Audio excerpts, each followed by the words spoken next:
Shalom Ubracha, mes chers amis, Na'ali Venatzriach, pour d'autres Pirushim sur la paracha de la semaine sur le Ben Ish Chai.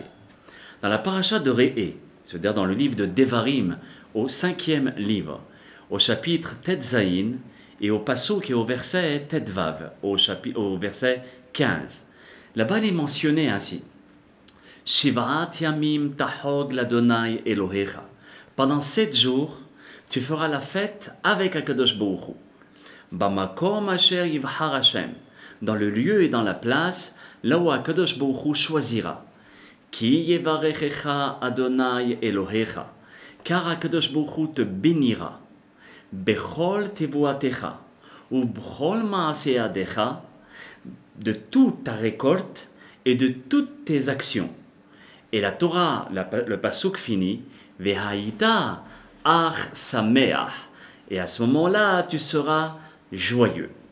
Donc, ce pasuk-là, ce verset, nous rapporte essentiellement sur la fête, de fêter en l'honneur d'Akadosh Baruch Hu, ton Dieu. D'accord?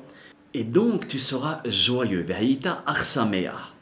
La Torah, le Ben Ish Chai nous dit, nous met très en garde à l'égard des fêtes, concernant la mitzvah de la simcha, de la joie, pendant les fêtes. Parce que les personnes, pendant les fêtes, ils risquent d'être un petit peu angoissés, un petit peu soucieux. Pourquoi? Parce que la personne, déjà, elle ne travaille pas, elle chôme. Elle a son magasin qui est fermé. Et en plus, on lui demande d'aller dépenser de l'argent pour inviter, comme nous dit le Rambam Akadosh, celui qui n'invite pas ou bien qui ne se soucie pas de ceux qui n'ont pas de quoi manger, Akadosh Baruch Hu n'a pas besoin de leur fête. Comme s'il leur renvoie cette fête au visage, vous voyez? Pour dire qu'il faut penser pendant la fête à l'autre. Donc la personne, elle est un peu soucieuse, parce qu'elle se dit non seulement que je ne travaille pas, non seulement que je n'ai pas d'entrée, mais en plus il faut faire sortir de l'argent et acheter énormément de nourriture en l'honneur de la fête. C'est pour cela que la Torah nous demande d'être joyeuse. À partir du moment où la personne, elle accomplit cette joie, qu'est-ce que la Torah nous dit? Ki yevarechecha Hashem Elokecha bechol tevuatecha. Sache que moi, Dieu, je te garantis que je bénirai ta récolte et toutes les actions de tes mains. Et tu ne perdras absolument rien, tu seras que gagnant.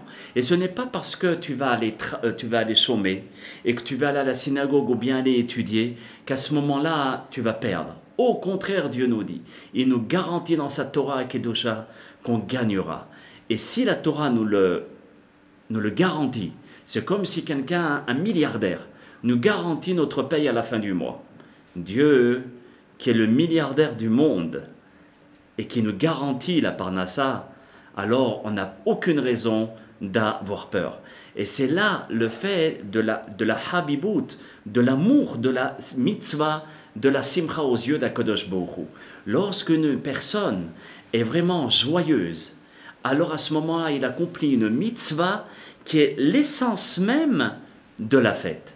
Et par le fait de la mitzvah, quand on fait la mitzvah de la simcha pendant la fête, on accomplit la mitzvah dans son ensemble. On n'a rien manqué à la mitzvah. Et c'est comme nos sages nous ont enseigné dans la Knesset, la Knesset Agdola. Ils ont enseigné dans la Gemara Brachot tous les détails à l'égard de la simcha concernant les brachot. À chaque fois qu'on va être heureux, on va remercier Akadosh Baruch Hu par une bénédiction de Shechianu, surtout pendant les fêtes. On a souvent l'habitude d'acheter un nouveau costume, pas de nouvelles chaussures parce qu'on ne fait pas Shechianu sur le cuir, parce qu'on a tué un animal. Mais sur un costume, un beau chapeau qui nous fait plaisir, alors on va marquer par une bénédiction notre joie. Et la personne qui a cette joie, il accomplit la mitzvah dans tout son ensemble. Et le Chafetz Chaim alav shalom nous dit que tout ce pasouk tient sur le bitachon b'Hashem, sur la confiance en Akadosh Baruch Hu. Si Dieu nous garantit, on n'a aucun doute à avoir. Et il donne une métaphore à ce sujet. C'est comme une personne qui faisait du stop. Et donc il avait une très très très grosse valise. Et donc il attend, et Mina Shamaim, après 3 quarts d'heure, il y a un carrosse qui s'arrête. Très bien, notre jeune homme monte dans le carrosse avec sa grosse valise. Et le cocher, il prend la route. Au bout de 10 minutes, il se retourne et il voit la personne qui l'a pris en autostop debout, mais en plus avec la grosse valise dans sa main. Alors le cocher dit, mais asseyez-vous, vous ne me dérangez pas du tout, asseyez-vous et posez la valise. Alors l'autostoppeur, il dit, ah non, non, non, surtout pas, j'oserais jamais vous offenser et vous offusquer, vous déranger. Déjà, vous m'avez pris en stop, c'est déjà pas mal. Alors là, le cocher, il explose, il arrête les chevaux, il se retourne et il regarde l'autostoppeur. Il lui dit, mais mon cher ami, que tu restes debout en tenant ta valise et que tu te fatigues, ou bien que tu restes assis et que tu poses la valise et que tu es benahat et que tu es tranquille, pour moi ça revient au même, c'est le même poids. Hachem Yitbarach dit le Chafetz Chaim, il dit c'est la même chose. Dieu nous dit, tu as des soucis, tu as des problèmes, tu as des difficultés, pose la valise dans le carrosse. Comme dit David Amelech, Hashlech el Hashem veyahaveka, mets tes soucis vers Hachem, il t'aimera. Pourquoi il nous aimera? Parce qu'on fait confiance à Hachem Yitbarach. Que Dieu nous aide à avoir confiance en lui, Be'ezrat Hachem Yitbarach, et que le zchut du tzaddik vienne nous protéger, Be'ezrat Hachem. Kol Tov, shalom, shalom.